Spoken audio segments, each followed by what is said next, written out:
New tonight, Arizona law enforcement officers can work with federal immigration officials on President Donald Trump's plans for mass deportations. His Republican-backed bill, and it advanced to the full Senate after its first hearing today. 12 News journalist Bram Resnick tells us there are still questions about how much local police agencies can do to actually help the feds.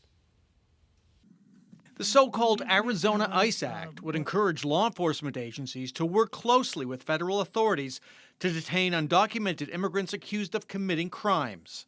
I am extremely confident there'll be no racial profiling. Republican Senate President Warren Peterson rejected arguments that his bill would return Arizona to the days of SB 1070, notorious for racial profiling by then-Sheriff Joe Arpaio. And if you don't have your identification or a visa authorizing you to be here, then now you're here illegally. But Peterson was challenged over bill language that would broaden law enforcement's role beyond detaining potential deportees for ICE. Each law enforcement agency, the bill says, shall use its best efforts to support the enforcement of federal immigration laws. Why can't we strike that out if your intent is only detainers?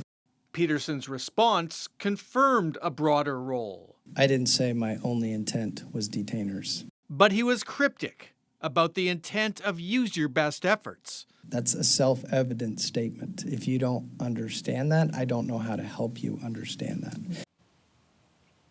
And the Senate committee advanced the bill on party lines to the full Senate. Now, this legislation is separate from Proposition 314. That's the border ballot measure overwhelmingly approved by Arizona voters last November. Prop 314 would turn Arizona cops into enforcers of federal immigration law.